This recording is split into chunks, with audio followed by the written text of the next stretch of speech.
a certain town, there was a man who had two sons.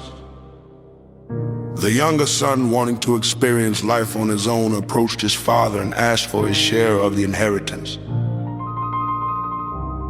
The father, though saddened, granted his request and divided his estate between his two sons. The younger son gathered all his belongings and journeyed to a distant country. There he squandered his wealth on riotous living, enjoying a life of excess. Eventually a famine struck that land, and he found himself in dire need.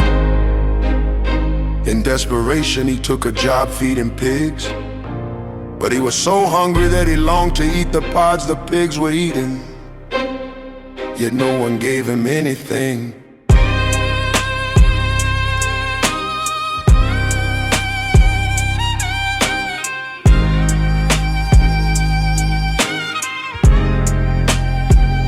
Realizing his mistake, he came to himself and said, "How many of my father's hired servants have bread enough to spare?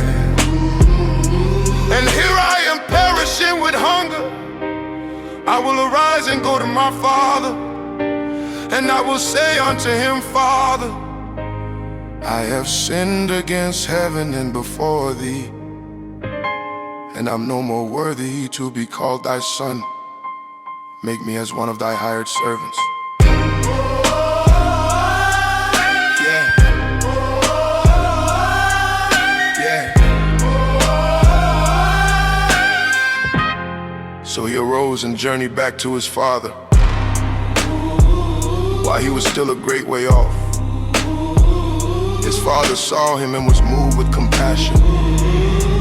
He ran to his son, embraced him, and kissed him. The son began to confess, saying, "Father, I have sinned against heaven and in thy sight, and I'm no more worthy to be called thy son." But the father interrupted him, instructing his servants to bring the best robe and put it on him, to put a ring on his hand, shoes on his feet. He ordered a feast to be prepared, for his son who was lost had returned home.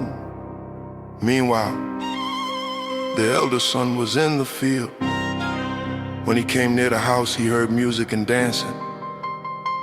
Inquiring from one of the servants, he learned that his brother had returned and their father had killed the fatted calf for him. This made the elder son angry, and he refused to enter the house. His father came out and pleaded with him. The elder son expressed his frustration, saying that he had served his father faithfully and never received such a celebration. The father replied gently, "Son, thou art ever with me, and all that I have is thine. It was meet that we should make merry and be glad. For this thy brother was dead and is alive again. He was lost and is found." Thus the father's joy at the return of his wayward son highlighted the themes of forgiveness, grace, and the unconditional love of a